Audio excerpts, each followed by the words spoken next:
অন্নপূর্ণা যোজনার ফের নতুন আপডেট দেওয়া হয়েছে।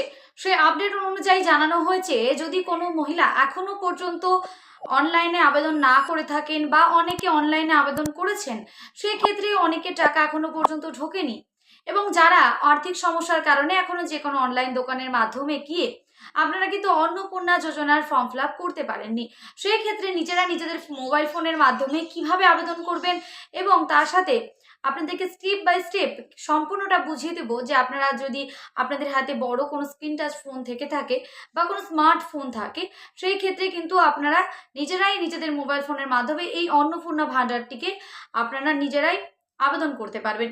এবার আপনাদেরকে আরও একটা কথা জানিয়ে রাখি, অনেক মা বোনেরা রয়েছে যারা অন্নপূর্ণা যোজনার ফর্ম ফিল আপ করেছেন, কিন্তু সেই স্ট্যাটাস চেক করার সময় আমরা দেখতে পেয়েছি যে পেন্ডিং দেখাচ্ছে, আবার অনেকের ক্ষেত্রে সাকসেস দেখাচ্ছে, বা অনেকের ইনবক্সে মেসেজ আসছে। তার সম্পূর্ণ তথ্যটা কি, আদৌ পেন্ডিং থাকলে কি আপনারা সেই টাকাটি পাবেন না, কবে থেকে পাবেন, সমস্তটি থাকছে আজকের ভিডিওতে। কারণ নয়া আপডেট অনুযায়ী কি কি জানানো হয়েছে আমাদের মন্ত্রী মন্ত্রক থেকে, সমস্তটাই থাকছে আজকের ভিডিওতে। চলুন আপনাদেরকে বিস্তারিতভাবে জানানোর আমি চেষ্টা করি। প্রথমত বলি যে অন্নপূর্ণা যোজনা নিয়ে নতুন যে আপডেটটি এসেছে, সে আপডেটে বলা হয়েছে আবেদন যদি করে থাকেন তাহলে অবশ্যই এটা আপনার জানা জরুরি। কি জানবেন? বিজেপি সরকার জনপ্রিয় প্রকল্পগুলির মধ্যে সব থেকে ওপরের তালিকায় থাকবে এই অন্নপূর্ণা যোজনা, এবং তার সাথে তিনি বলেন যে বর্তমানের এদিকে যে এই প্রকল্পের আবেদনের কাজ চলছে, অন্যদিকে ভেরিফিকেশনের পর যোগ্য যারা রয়েছেন তাদের প্রত্যেকের ব্যাংকের অ্যাকাউন্টে 3,000 টাকা করে পৌঁছে গেছে। কিন্তু অনেকের ক্ষেত্রে দেখেছি যে এই টাকাটা এখনো পর্যন্ত এসে পৌঁছায়নি। তবে যারা এখনো পর্যন্ত ডিবিটি লিঙ্ক করেছেন বা আবেদন করেছেন তারপরেও এখনো টাকা পাননি, তাদের ক্ষেত্রে কি বলা হয়েছে জানুন। প্রথমতেই বলা হয়েছে যে অন্নপূর্ণা যোজনা যারা টাকা আদৌ পাবেন না, নাকি কিভাবে পাবেন, চলুন আপনাদেরকে জানাই। বাড়িতে বসে খুব সহজেই এই অন্নপূর্ণা যোজনার ফর্মটা ফিল আপ করতে পারবেন। কিভাবে করবেন? আবেদনকারী নিজেদের আবেদন স্ট্যাটাস চেক করতে পারেন, এবং এর জন্য তাদের রাজ্য সরকারের সোশ্যাল সিকিউরিটি ওয়েবসাইটে যেতে হবে। সেখানে স্পেশালাইজড যে ট্র্যাকিং বাটন রয়েছে, এবং সেখানে ক্লিক করলে অন্নপূর্ণা যোজনার ওয়েবসাইটে ড্যাশবোর্ড খুলে যাবে। এরপর সেখানে ট্র্যাক অ্যাপ্লিকেশন স্ট্যাটাস অপশন দেখা যাবে, এবং সেখানে ক্লিক করলেই অ্যাপ্লিকেশনের যে রেফারেন্স নম্বর, সেই রেফারেন্স নম্বর, আধার নম্বর এবং রেজিস্ট্রার যে মোবাইল নম্বর, সেই মোবাইল নম্বর দেওয়ার জায়গা রয়েছে, সেই তথ্য দিয়ে ক্যাপচা কোড দিলেই চেক স্ট্যাটাসটি বিকল্প আসবে। এবং তার সাথে বলা হয়েছে যে সেখানে ক্লিক করলে আবেদনের কোন পর্যায়ে রয়েছে সেটা আপনি দেখতে পাবেন। এখন প্রশ্ন হলো, কোনো মেসেজের কি মানে, কোন মেসেজের যে কি মানে সেটা আপনি কিভাবে বুঝবেন? কোনো আবেদনকারীর আবেদন যদি অ্যাপ্রুভড বা অথবা ভেরিফাইড দেখায়, তাহলে স্থানীয় কর্তৃপক্ষ আবেদনকারী জমা দেওয়া নথি যাচাইয়ের কাজ সম্পন্ন করে দিয়েছে, এবং পেমেন্ট প্রসেস দেখালে ডিবিডির মাধ্যমে আবেদনকারীর অ্যাকাউন্টে টাকা পাঠানো হচ্ছে। আরও একটি মেসেজ রয়েছে, সেই মেসেজটি কি সেটা আপনাদেরকে জানাবো। এছাড়াও যদি দেখায় পেন্ডিং ভেরিফিকেশন, এর মানে কি হতে পারে? এর মানে হলো এখনো পর্যন্ত আবেদনকারীর আবেদন যে যাচাই প্রক্রিয়া সেটি এখনো সম্পূর্ণ হয়নি, এখনো প্রশাসনিক স্তরে আবেদনপত্রটি রয়েছে। সেই ক্ষেত্রে স্থানীয় বিডিও বা এসডিওর কাছে খোঁজ নেওয়া যেতে পারে।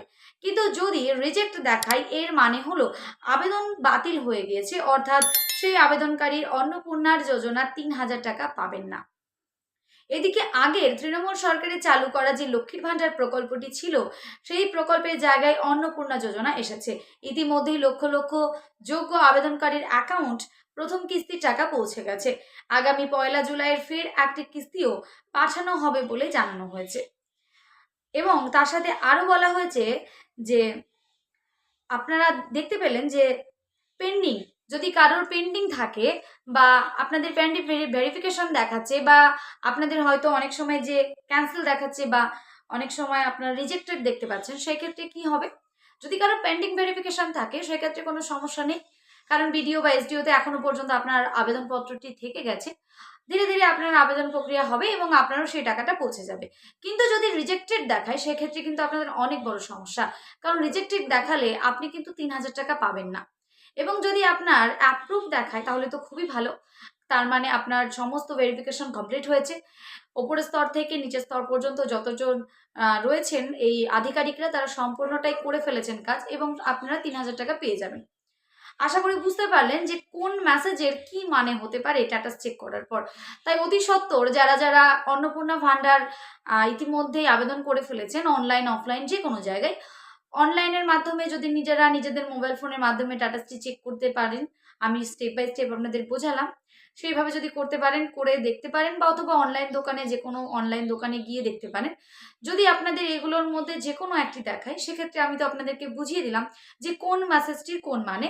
তবু আরেকবার আপনাদের সুবিধার্থে আমি আরও একবার বুঝিয়ে দেওয়ার চেষ্টা করব যে কোন মেসেজের কি মানে। সেটা হচ্ছে যে আবেদনকারী যদি অ্যাপ্রুভড বা অথবা ভেরিফাইড দেখায়, তাহলে কিন্তু স্থানীয় যে কর্তৃপক্ষ আবেদনকারীর যে আবেদনপত্রটি সেটা কিন্তু সম্পূর্ণভাবে ভেরিফিকেশন করে ফেলেছেন এবং আপনার টাকাটি চলে যাবে। এবং পেমেন্ট প্রসেস যদি দেখায়, সেক্ষেত্রে আপনার টাকা কিন্তু কিছুদিনের মধ্যে বা সেদিনই হয়তো আপনার ব্যাংকের অ্যাকাউন্টে পৌঁছে যেতে পারে। কিন্তু যদি রিজেক্টেড দেখায় এবং তাহলে কিন্তু আপনার সেই ফর্মটি বা সেই আবেদনপত্রটি বাতিল হয়ে গেছে। এবং যদি আপনার দেখায় যে পেন্ডিং ভেরিফিকেশন, সেই ক্ষেত্রে দেখা যাবে আপনি বিডিও বা এসডিওতে গিয়ে যেখানে জমা করেছেন সেখানে কেউ জিজ্ঞাসা করতে পারেন, বা আপনার এলাকা অনুযায়ী আপনি এসডিও নাকি বিডিও সেই অনুযায়ী আপনি গিয়ে জানতে পারেন যে আপনার এখনো পর্যন্ত অন্নপূর্ণা ভান্ডার পেন্ডিং কেন দেখাচ্ছে। তারা কিন্তু আপনাদেরকে যথাযথভাবে হেল্প করে দেওয়ার চেষ্টা করবেন। আশা করি সমস্তটাই বুঝতে পারলেন। কারো কোনো রকম কোনো প্রশ্ন যদি থাকে তো অবশ্যই কমেন্ট বক্সে জানাবেন। দেখা হবে নেক্সট কোনো ভিডিওতে। ততক্ষণ সুস্থ থাকবেন, ভালো থাকবেন। আজকে এই পর্যন্তই।